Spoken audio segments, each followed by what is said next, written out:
આપણે ઘણીવાર વિચારીએ છીએ કે શીખવા માટે સારા શિક્ષકો અને સારી ચોપડીઓ જ જોઈએ, પણ શું આપણે ક્યારે એ વિચાર્યું છે કે આપણે જે જગ્યાએ શીખીએ છીએ એ જગ્યા પોતે કેટલી મહત્વની છે?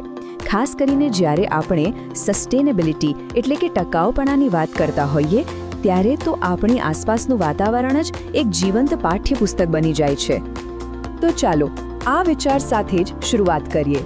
કલ્પના કરો કે સસ્ટેનેબિલિટી શીખવા માટેનો બેસ્ટ ક્લાસરૂમ કેવો હોય, અને શું થાય જો એ ક્લાસરૂમને દિવાલો જ ન હોય?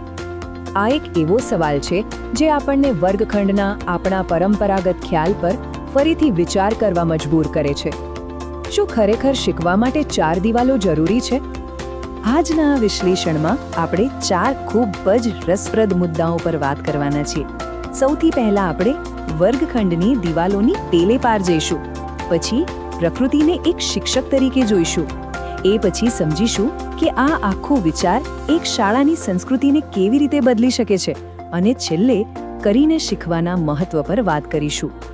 તો ચાલો શરૂ કરીએ આપણા પહેલા વિભાગથી, અને ચાલો સમજીએ કે આપણી આસપાસની જગ્યા એટલે કે આપણું શીખવાનું વાતાવરણ આપણા મન અને શીખવાની ક્ષમતા પર કેટલી ઊંડી અસર પાડે છે. અહીં જુઓ, આ સરખામણી કેટલી ચોટદાર છે. એક તરફ એવો ક્લાસરૂમ છે જ્યાં સતત ઘોંઘાટ હોય, પૂરતો પ્રકાશ ન હોય અને હવા પણ બંધિયાર હોય. ત્યાં ધ્યાન કેન્દ્રિત કરવું કેટલું મુશ્કેલ બની જાય, ખરું ને? અને બીજી તરફ એકદમ તેજસ્વી, શાંત અને તાજી હવાથી ભરેલી જગ્યા છે જે આપોઆપ શીખવા માટે પ્રોત્સાહિત કરે છે. આ તફાવત માત્ર દેખાવનો નથી, એ શીખવાની પ્રક્રિયા પર સીધી અસર કરે છે. અને આ માત્ર કહેવાની વાત નથી, આના પાક્કા પુરાવા છે. સંશોધનો સ્પષ્ટપણે બતાવે છે કે જ્યારે વિદ્યાર્થીઓને પ્રકૃતિની નજીક લઈ જવામાં આવે છે ત્યારે તેના જબરદસ્ત ફાયદા થાય છે.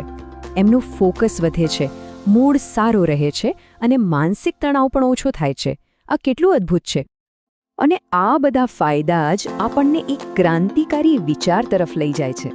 એ વિચાર એ છે કે પ્રકૃતિ માત્ર બેકગ્રાઉન્ડ કે દ્રશ્ય નથી, પરંતુ એ શિક્ષણની પ્રક્રિયામાં એક સક્રિય ભાગીદાર છે, એક સહશિક્ષક છે. આ વિચારને ત્રીજા શિક્ષક તરીકે ઓળખવામાં આવે છે. આ ફિલોસોફી એવું માને છે કે બાળકો મુખ્યત્વે 2 શિક્ષકો પાસેથી શીખે છે, એક તો વડીલો અને બીજા એમના મિત્રો. પણ એક ત્રીજો અને એટલો જ મહત્વપૂર્ણ શિક્ષક પણ છે, અને એ છે એમની આસપાસનું વાતાવરણ. આ અદ્ભુત વિચાર ઇટાલિયન કેળવણીકાર લોરેસ માલાગુઝીએ આવ્યો હતો.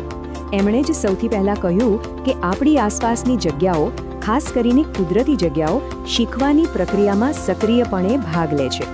એ જિજ્ઞાસા જગાવે છે અને આપણી ઓળખ બનાવવામાં પણ મદદ કરે છે. અને આ જ વિચારને આગળ વધારીને નેચર પેડાગોજીનો સિદ્ધાંત બન્યો. આનો સીધો અર્થ એ છે કે જ્યારે આપણે પ્રકૃતિમાં રહીને શીખીએ છીએ ત્યારે આપણને સવાલો પૂછવાની અને જાતે જ જવાબો શોધવાની એવી તકો મળે છે જે બંધ વર્ગખંડમાં ક્યારેય ન મળી શકે. સારું, તો આ વિચારને હજુ એક ડગલું આગળ લઈ જઈએ. અહીં વાત ખાલી પ્રકૃતિમાં એક પાઠ ભણાવવાની નથી, પરંતુ શાળાના મૂળભૂત સિદ્ધાંતોમાં જ સસ્ટેનેબિલિટીને વણી લેવાની છે, એક આખી સંસ્કૃતિ બનાવવાની છે. અને અહીં સૌથી નિર્ણાયક મુદ્દો છે પ્રમાણિકતા. જુઓ, બાળકો બહુ હોશિયાર હોય છે. જો કોઈ શાળા સસ્ટેનેબિલિટી વિશે મોટી વાતો કરે પણ એની પોતાની પ્રથાઓમાં કચરો ગમે ત્યાં ફેંકાતો હોય કે પાણીનો બગાડ થતો હોય, તો વિદ્યાર્થીઓ આ બેવડા ધોરણને તરત જ પકડી પાડે છે. એટલે જે શીખવવામાં આવે છે તેનો અમલ કરવો ખૂબ જરૂરી છે. આને અમલમાં મૂકવા માટે શાળાઓએ પોતાની જાતને કેટલાક મૂળભૂત સવાલો પૂછવાની જરૂર છે, જેમ કે શાળામાં ઉર્જાનો ઉપયોગ કેવી રીતે થાય છે, ખરીદી અને કચરાનું શું, પાણી જેવા સંસાધનોનું સંચાલન બરાબર થાય છે કે નહીં. આ સવાલોના જવાબો જ શાળાની સાચી પ્રતિબદ્ધતા દર્શાવે છે. અને આ બધા સવાલોના જવાબ આપણને ક્યાં લઈ જાય છે? એ આપણને આપણા અંતિમ અને સૌથી મહત્વપૂર્ણ વિભાગ તરફ લઈ જાય છે, કરીને શીખવું. અહીં જ થિયરી અને પ્રેક્ટિસ ખરેખર એક થાય છે. આ વાક્ય આખા વિચારનો સારાંશ છે. સસ્ટેનેબિલિટી એ માત્ર દિવાલ પર ચોંટાડવા માટેનું એક પોસ્ટર નથી, એ કોઈ અમૂર્ત ખ્યાલ નથી, એ તો એક જીવંત અનુભવ છે. એ આપણા પગ નીચેની જમીન છે જેમાં આપણે દરરોજ જીવીએ છીએ અને શીખીએ છીએ.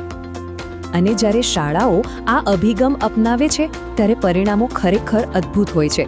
આ માત્ર પર્યાવરણ માટે જ સારું નથી, એનાથી વિદ્યાર્થીઓના સ્વાસ્થ્યમાં સુધારો થાય છે, એમના શૈક્ષણિક પરિણામો વધુ સારા બને છે અને સૌથી અગત્યનું, ભવિષ્ય માટે પર્યાવરણીય સંરક્ષકોની એક આખી પેઢી તૈયાર થાય છે. તો ચાલો આ એક અંતિમ પ્રશ્ન સાથે સમાપન કરીએ. દરેક શાળાના દરવાજાની ઠીક બહાર એક જીવંત પ્રયોગશાળા છે, એક ત્રીજો શિક્ષક છે જે આપણને કંઈક નવું શીખવવા માટે તૈયાર બેઠો છે. સવાલ માત્ર એટલો જ છે કે શું આપણે એનો લાભ લેવા માટે તૈયાર છીએ?